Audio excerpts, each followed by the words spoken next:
Você já deve ter ouvido falar do termo espírito de Jezabel. Eu não desejo esse espírito e talvez você também não queira. No entanto, antes de explorarmos 3 maneiras práticas pelas quais podemos nos proteger dessa influência maligna, é importante entender o que exatamente é o espírito de Jezabel e por que ninguém deseja estar associado a ele. Então, quem foi Jezabel? Podemos encontrar uma descrição dela em 1 Reis. A Bíblia nos oferece uma imagem de Acabe, filho de Omri, que se tornou rei de Israel. Ele reinou em Samaria por 22 anos e cometeu muitos males aos olhos do Senhor. O que torna isso relevante é que Acabe tomou Jezabel como sua esposa, e ela teve um grande impacto em sua vida e reino. Jezabel era uma adoradora do deus cananeu da chuva e da fertilidade, chamado Baal, além de ser uma adoradora de ídolos. No entanto, sua influência maligna não parou por aí. Ela massacrou os profetas do Senhor em uma perseguição brutal, mas Obadias, um servo de Deus, conseguiu esconder 100 profetas alimentando-os com pão e água. Esses relatos revelam que Jezabel não apenas matou muitos profetas de Jeová em uma perseguição em grande escala, mas também os caçou e destruiu. Isso não é algo que alguém faça apenas por hostilidade comum. É um comportamento impulsionado por um espírito maligno que busca destruir as obras de Deus. E algo que age tão intensamente contra o trabalho do Senhor só pode ser do maligno.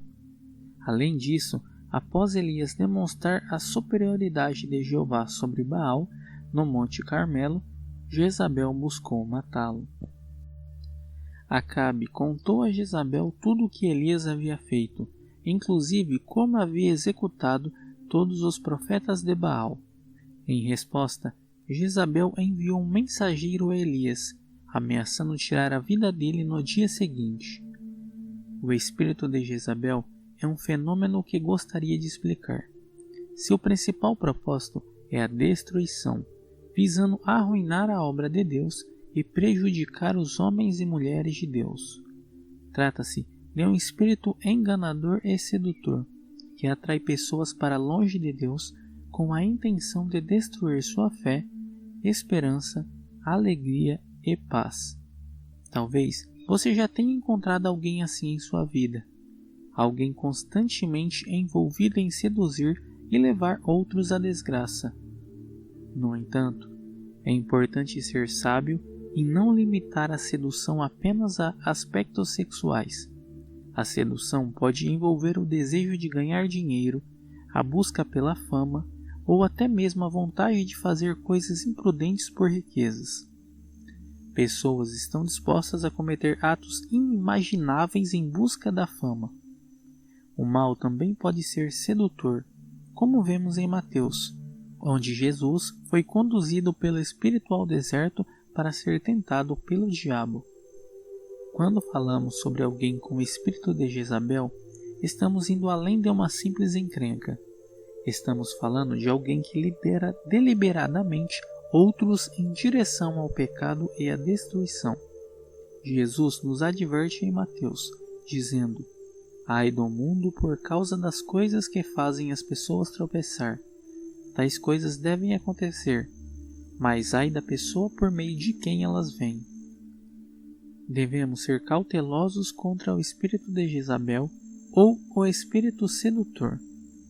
Deus tratou severamente com a história de Jezabel devido à sua influência enganadora sobre Acabe e, por extensão, sobre todo Israel na idolatria. Como cristãos, não devemos encarar isso de ânimo leve. Portanto, como podemos nos proteger contra o espírito de Jezabel e evitar ser uma pessoa que conduz os outros à tentação e ao pecado? Primeiramente, podemos comprometer-nos a viver vidas justas e retas. Isso não significa que precisamos ser perfeitos, mas sim que devemos ter nossas prioridades em ordem e buscar intencionalmente nos tornar cristãos melhores a cada dia. Devemos fortalecer nossa fé diariamente por meio da Palavra de Deus e aprofundar nosso relacionamento com Jesus por meio da oração. Ao fazer isso, nos tornamos menos propensos a liderar outros ao pecado e à tentação. Quando nos esforçamos para viver de acordo com a Palavra de Deus, podemos inadvertidamente levar outras pessoas à tentação e ao pecado. Claro, acredito que, quando Jesus falou em Mateus 18, ele estava se referindo a pessoas que intencionalmente levam os outros à tentação, ou seja, pessoas motivadas a pecar e liderar outros deliberadamente para o pecado. Isso é diferente de cair no pecado. Portanto, o primeiro passo para evitar adotar o espírito de Jezabel ou ser influenciado por ele é comprometer-se com a justiça.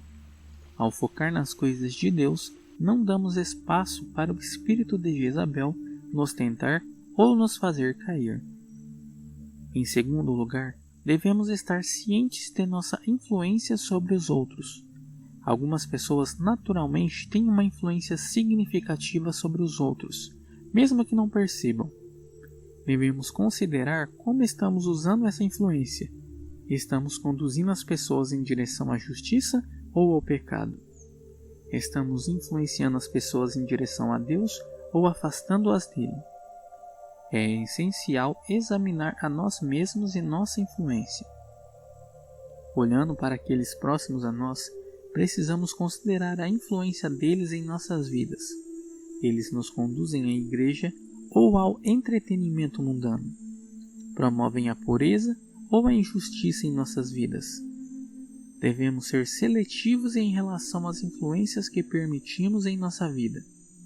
Por fim, devemos nos afastar daqueles que têm o espírito de Jezabel, especialmente depois de identificar essa influência sedutora e destrutiva.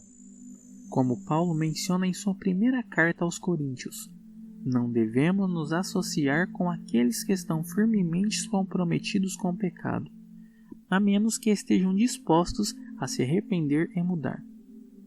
Precisamos separar-nos daqueles que persistem em seus caminhos pecaminosos. Comprometa-se com a justiça. Esteja atento à sua própria influência e à influência daqueles ao seu redor. E, finalmente, separe-se daqueles com o espírito de Jezabel. Lembre-se de que, por meio de Jesus Cristo, somos mais do que vencedores.